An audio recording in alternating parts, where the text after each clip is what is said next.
Hello students, आप देख रहे हैं easy English by Pawan sir. जैसा कि इस चैनल के नाम से स्पष्ट है कि पवन सर इस इंग्लिश को इजी बनाने की कोशिश कर रहे हैं और आप उनके साथ हैं। स्टूडेंट्स, अगर आपने इस चैनल को अभी तक सब्सक्राइब नहीं किया तो पहले आप चैनल सब्सक्राइब जरूर कर लें ताकि आने वाले वीडियोस आपको मिलते रहें। आज हम इंग्लिश को इजी बनाने की इस श्रृंखला में लेकर के आए हैं वर्ड्स। हम सिर्फ वर्ब्स से काम करते हैं। सर्व, ईट, चू, रिप्लाई, यहाँ कुछ वर्ब्स लिखी हुई हैं, इनको आप अपनी कॉपी में जरूर लिख लीजिएगा। यहाँ देखो, सर्व, ईट, चू। सर्व योर कंट्री, हमने कुछ नहीं जोड़ा, कोई हेल्पिंग वर्ब नहीं लगाई, वाक्य बन गया अपने देश की सेवा करो। तो यहाँ सर्व का अर्थ है सेवा करो। सर्व टी पापा, यहाँ सर्व का अर्थ है परोसना, कि पापा चाय परोसो, चाय डालो। ईट टू योर फिल, यहाँ ईट का अर्थ है खाओ, और टू योर फिल का मतलब जब तक तुम्हारा पेट भर जाता है, जी भर कर खाओ। चू द फूड वेल, चू होता है चबाना और वेल माने अच्छी प्रकार से, भोजन को चबा चबा कर खाओ। अब हमने यहाँ फिर वर्ब ली है स्पिट, थूकना होता है, वाक चलना, डोज ऊँघना, इंसल्ट अपमान करना।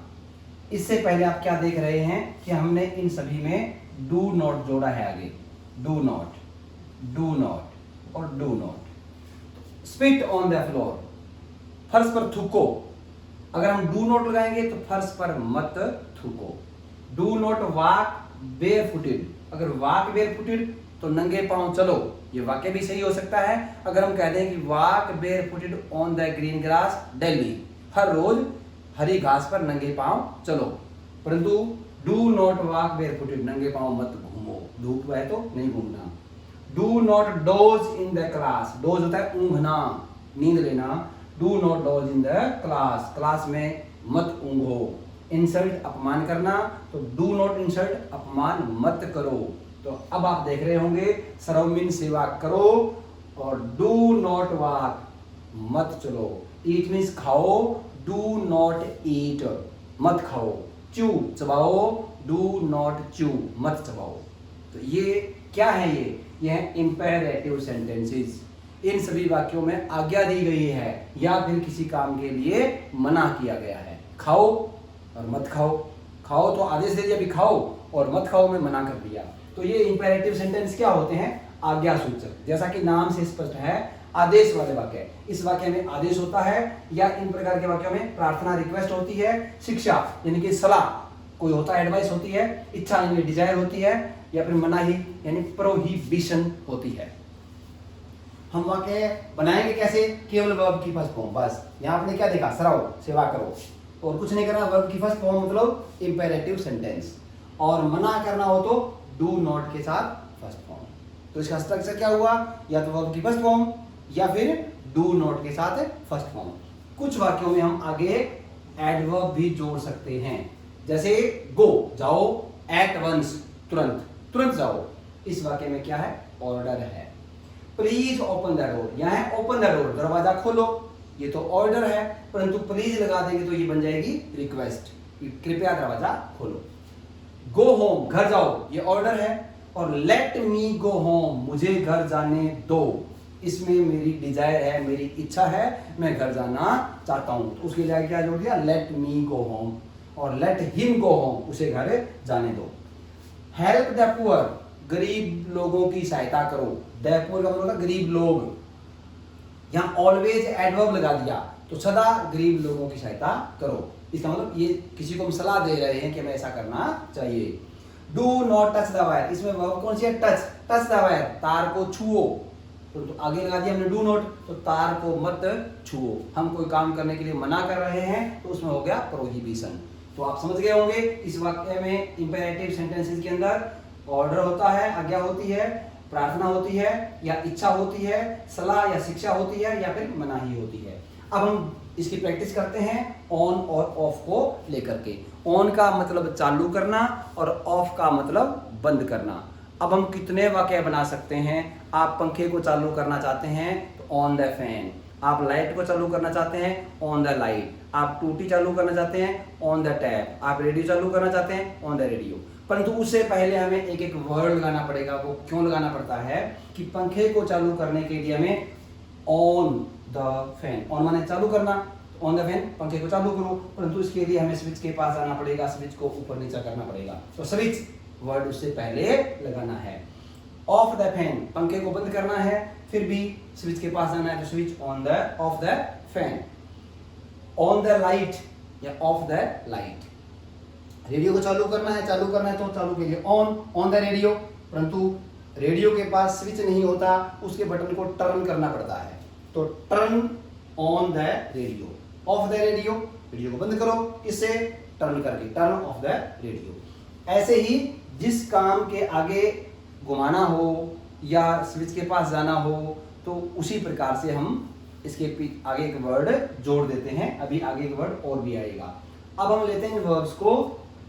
सर्व, तो serve your country, serve tea पापा, eat to your fill, choose the food well, reply this letter please, do not reply उत्तर मत देना, पोस्ट दिस लेटर इस पत्र को डाक में डाल दो, do not post this letter इस पत्र को डाक में मत डालो, पे अदा करना चुकाना, पे योर फीस अपनी फीस जमा करवाओ, पे योर फी इन टाइम अपनी फीस समय पर जमा करवाओ, या पे मीन्स बिल भरना, पे योर बिल अपना बिल अदा करो, पे योर इलेक्ट्रिसिटी बिल अपना बिजली का बिल जमा करो। ऐसे आप देखिए एक ही शब्द से कितने वाक्य बना सकते हैं।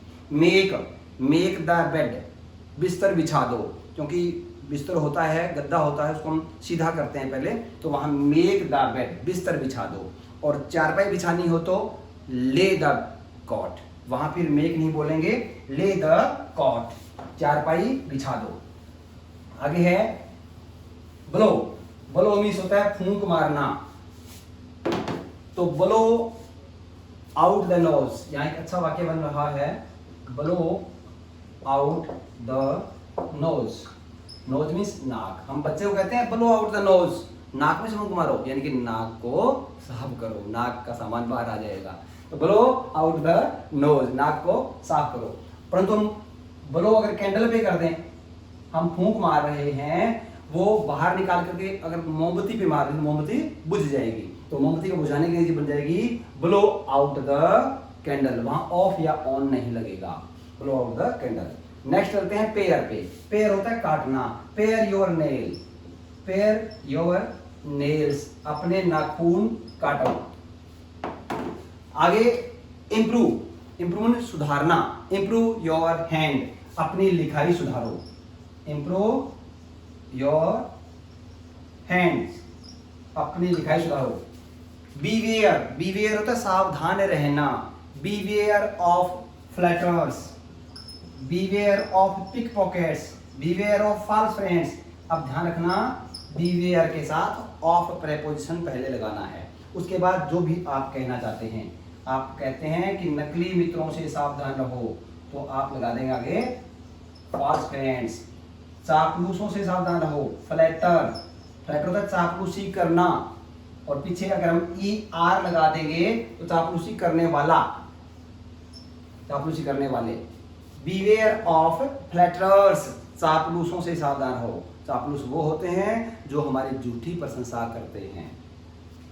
शेक, शेक होता है मिलाना, शेक हैंड्स हाथ मिलाइए, परंतु कोरोना का समय है, अब हम कहते हैं डू नॉट शेक हैंड्स, हाथ मत मिलाओ, डू नॉट शेक हैंड्स। आगे बोल्ट, बोल्ट होता है सिटकनी लगाना, दरवाजा बंद है हम सिटकनी लगाते हैं, तो बोल्ट द डोर, दरवाजे को सिटकनी लगाओ। शट बंद करना, हमने यहाँ बंद करने के लिए ऑफ लगाया था, तो दरवाजा बंद करना है, स्विच के पास नहीं जाना, तो वहां बोलेंगे शट, शट द डोर, दरवाजा बंद करो। दरवाजा खोलना है तो open, open the door, open your eyes, open your book, अपनी किताब खोलो, अपनी आंखें खोलो, दरवाजा खोलो। आंखें बंद करनी हो तो वहां बंद करने की अंग्रेजी लगेगी क्लोज, क्लोज योर आईज, अपनी आंखें बंद करो। डोज ऊँघना आगे आ गया है, वॉक होता है चलना, ये भी आगे आ गया था, वॉक मीन्स चलना, walk on green grass daily, और do not walk barefooted, spit थूकना होता है। लाइट, अब लाइट मीन्स यहाँ था प्रकाश, ये एक संज्ञा शब्द है, और वहां लाइट का अर्थ है जलाना, तो लाइट द लैंप, वो लाइट सबसे पहले आएगा वाक्य में, लाइट जलाओ, द लैंप, लैंप को, लाइट द लैंप, लैंप को जलाओ। अब लैंप को बुझाना हो तो कैसे बुझाएंगे, ब्लो आउट द लैंप, वही आ जाएगा एक तो, ब्लो आउट द लैंप, फूंक मार के बुझाना, ब्लो आउट द कैंडल। और एक जो लैंप होता है उसके ऊपर हम कांच का गिलास रख करके भी उसको हम बुझा देते हैं, क्योंकि जब कांच उसके ऊपर रखेंगे तो वो ऑक्सीजन नहीं मिलेगी और वो अपने आप बुझ जाता है। तो उस प्रकार के बुझाने के लिए कहें तो वहां होता है पुट, क्योंकि वहां ऑफ तो वहां भी करना है, आउट वहां भी करना है। ऑफ करने के लिए of the lamp, of the lamp, हमने लैंप ऑफ करना है। तो स्टूडेंट्स है ना तो स्विच लगाना ना टर्न लगाना, वहां ऑफ करने के लिए हमें आगे कोई चीज रखनी होती है उसके ऊपर, जैसे कांच का गिलास मोमबत्ती के ऊपर रख दिया, तो पुट ऑफ द लैंप। तो ऐसे ही आप जो भी ऑफ करना है उससे पहले पुट ऑफ, टर्न ऑफ और स्विच ऑफ। नेक्स्ट है लेस या कॉम। कॉम होता है कंघी करना, कॉम योर हेयर डेली, अपने बालों को हर रोज कंघी करें। लेस तस्मा बांधना, लेस योर शूज, अपने जूतों के तस्मे बांधो, और खोलने हो तो अनलेस, फिर हम आगे यू एन जोड़ देंगे और वो ऑपोजिट वर्ड बन जाएगा, अनलेस योर शूज, अपने जूतों के तस्मे खोलो।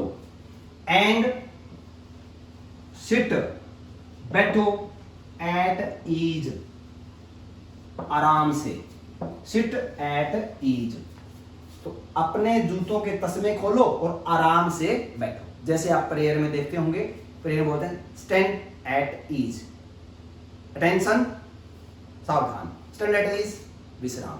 तो वहां स्टैंड एट ईज, स्टैंड में खड़ा होना, और ईज माने आराम से, तो स्टैंड एट ईज आराम से खड़ा होना। हम यहाँ कह रहे हैं सिट एट ईज आराम से बैठना।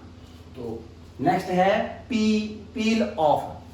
पील जो किसी चीज का हम छिलका उतारते हैं उसको पील बोलते हैं, पील of. Peel of orange, peel of the orange यानी कि संतरे का छिलका उतारो। पील ऑफ द पोमेग्रेनेट, अनार का छिलका उतारो। तो अब आप समझे कि सर्व योर कंट्री, अपने देश की सेवा करो, डू नॉट सर्व, सेवा मत करो। ईट खाओ, डू नॉट ईट, मत खाओ। च्यू चबाओ, डू नॉट च्यू, मत चबाओ। बोल्ट छिटकनी लगा दो, डू नॉट बोल्ट, छिटकनी मत लगाओ। तो ये थे इंपेरेटिव सेंटेंस, इसमें वर्ब की पहली फॉर्म लगती है या फिर डू नॉट के साथ पहली फॉर्म लगती है। इन वाक्यों को आपने डेली लाइफ में बोलना है ताकि आपका अभ्यास हो सके। ये स्पीकिंग इंग्लिश के अंदर सबसे ज़्यादा काम आते हैं। मैं उम्मीद करता हूँ कि इंपेरेटिव सेंटेंस आपको समझ में आया होगा और आप इसका व्यवहार में प्रयोग करोगे। और अगर आपने इसे जो चैनल सब्सक्राइब नहीं किया है तो उसको सब्सक्राइब करना ना भूलें। धन्यवाद।